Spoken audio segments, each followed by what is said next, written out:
Hello friends and Pokemon family, it's PJ here from the Shuffle Squad, bringing you a brand new video here on the channel. And today we're going to be talking about Radiant Eternatus. Yes, Radiant Eternatus will be out in just a few weeks here, and we want you to get prepared for the next upcoming tournament, regional, whatever have you. Even if you're playing in some online events, we want you to be ready for what decks fit best with Radiant Eternatus. Let's hop over to the video and check out our top 5 decks that Radiant Eternatus works in best.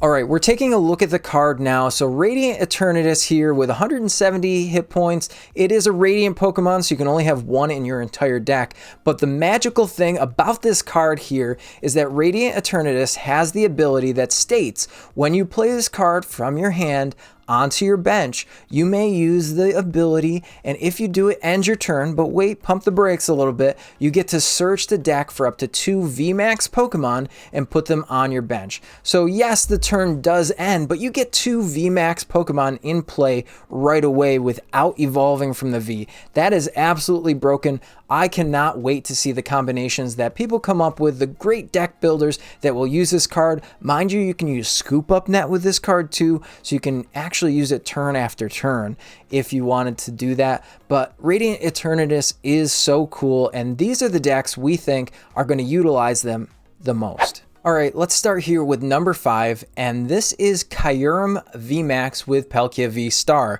Now, the reason that we would want to play Radiant Eternatus in a list like this is because Kyurem might be a little bit of a liability. You don't want to get sniped out by things like Lugia's pretty early, or maybe even a Mew VMAX, anything like that. You don't want to put as many Kyurems as you can down on the board, because inevitably they won't evolve and get attacked, taking 2 prizes for your opponent.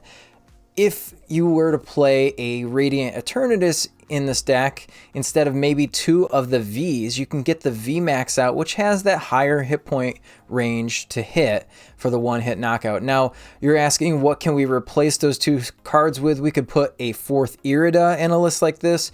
We could put a 4th Bucket in here. So I really think that the versatility of using Radiant Eternatus in a list similar to this, now mind you, you can also put Scoop Up Nets in here, which we'll get to later on in the video. You could Scoop Up Net the Radiant Eternatus and put it back down and just get more Kyurem VMAXs in. That way you're able to use the ability there to siphon more water energy from your deck onto VMAX than you would with just a Palkia V-Star in play. So I really think that this deck would definitely benefit from doing that. It's going to be a little bit faster. I'm not exactly sure how this does after rotation, but for right now, it could bring Kyurem VMAX into the next level. Okay, so coming in number 4, we have Regieleki VMAX. Now again, the Vs are liabilities in a deck like this, and you really want to get that item lock up. This does play the Radiant Greninja to draw, but I think maybe swapping out a few of these cards for some draw support. Obviously, we're losing maybe up to 3 cards here, maybe adding some Professor's Research to a list like this to dig and draw a little bit heavier than you would otherwise. I think this could be really great. Maybe even adding a 4th Quick Ball into the mix to get those water energies into your discard pile. That way you can Melanie back into your Vikavolt and then just use that item lock.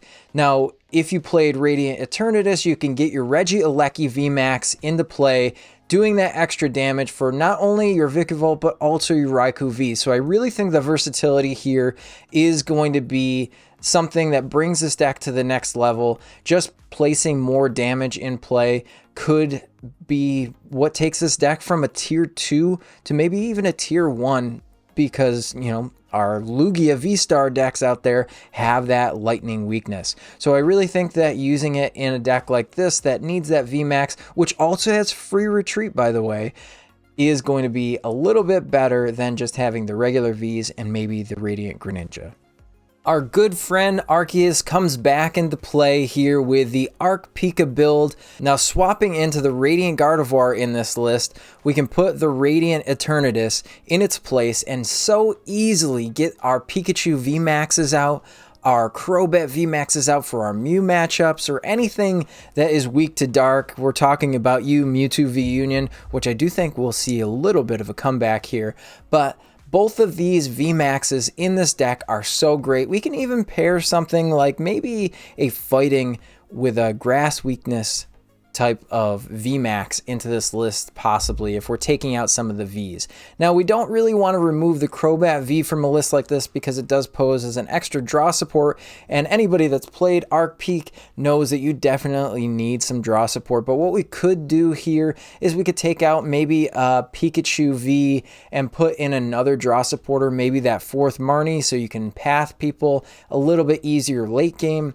I think that this number 3 pick for the swap place of the Radiant Eternatus is so good. There's so many ways to pivot in this deck. There's so many ways to attack for weakness. You're just doing massive damage turn after turn, and just putting a Radiant Etern in here makes it so much better.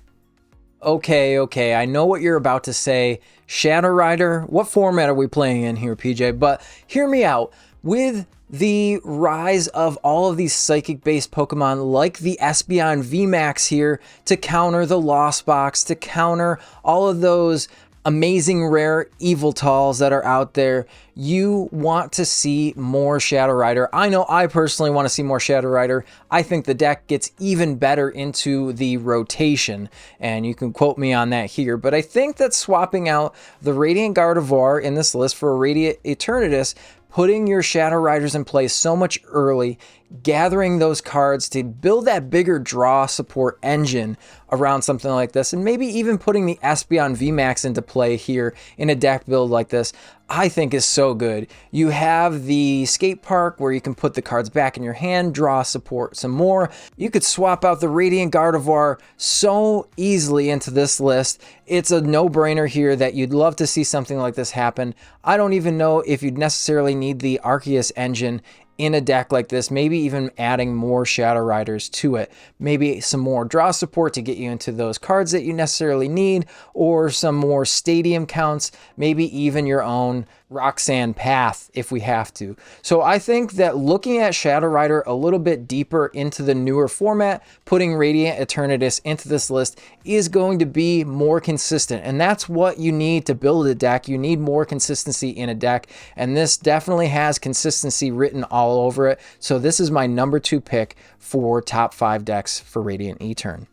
All right, my number 1 pick for the use of Radiant Eternatus is going to be this deck in front of you here, Arceus Duraludon. Yes, Duraludon VMAX seems to be the easiest counter into a Lugia deck for the most part, as long as you have your big Parasols to fight against those amazing rare Eviltal, as long as they don't get rid of your tool card. But I really think that the special energy counts are going to see a heavier play in a lot of decks moving forward, not only now into the standard format with Crown Zenith in the wings here waiting just to be launched for legal play, but I think even going into the post-rotation format, I would say Radiant Eternatus is going to be a staple in almost every Duraludon VMAX deck there is going forward. So I can see an easy placement. It looks like this list didn't play the correct Duraludon V, but that's okay. They're getting ready for post-rotation already. And if you didn't check it out already on our Limitless page for the Shuffle Squad, you can see that there is a post-row fake format, or a faux format, if you will, because it's not all the cards yet, just what we know have been leaked. We are playing a couple of tournaments just to experiment. So this deck seems to be really, really good into a newer format, but also a Lugia based format. I know I played it along with the majority of the Shuffle Squad members in Texas when we played at the Arlington Regional Championship, but I think that the consistency just skyrockets with Radiant Eternatus in a deck like this. Now, if we're looking at swaps, we can easily swap out the Mustard because it does pretty much the same thing. Yes, you don't get to draw, but you can use a regular draw supporter and the Radiant Eternatus to get the Duraludon VMAXs out, and you can get 2 of them, mind you. So with Radiant Eternatus being as powerful as it is, I think this is definitely the number 1 pick for uses in decks going forward. So I think that this is the number 1 pick for decks to use Radiant Eternatus. So there you have it. That was our top 5 picks for the best decks to fit Radiant Eternatus in. I hope this helped out and maybe got your brain thinking a little bit more about how the meta will shape up into those next oncoming tournaments, or if you're just going to play with some friends at local league, maybe purchasing that Radiant Eternatus is going to be better for the deck that you really pilot the best.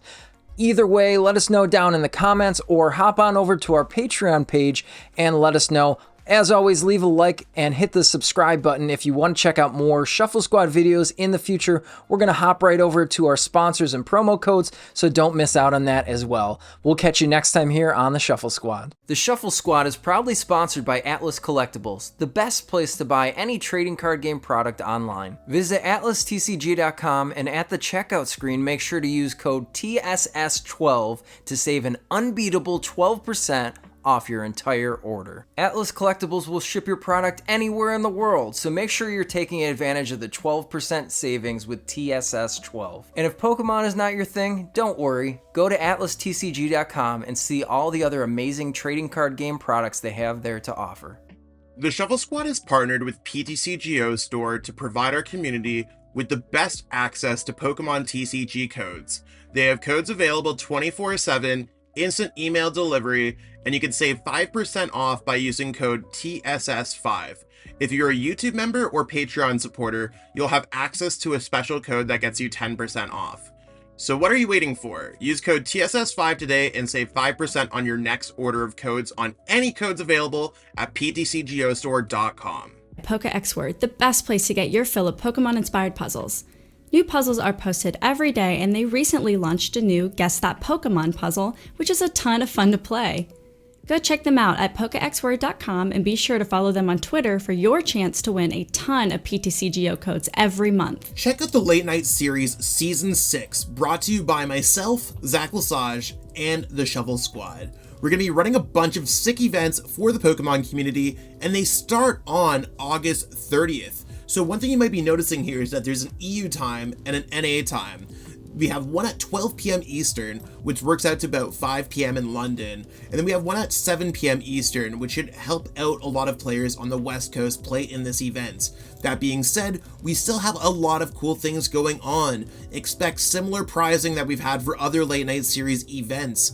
Expect better staffing, expect better tournament experiences, and of course we do have a stream going up for this season as well, and I will be streaming the event on Twitch. That being said, we have the whole season up on the Play Limitless website.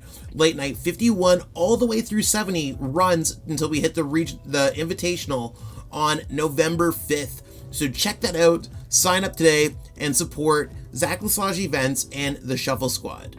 See you there.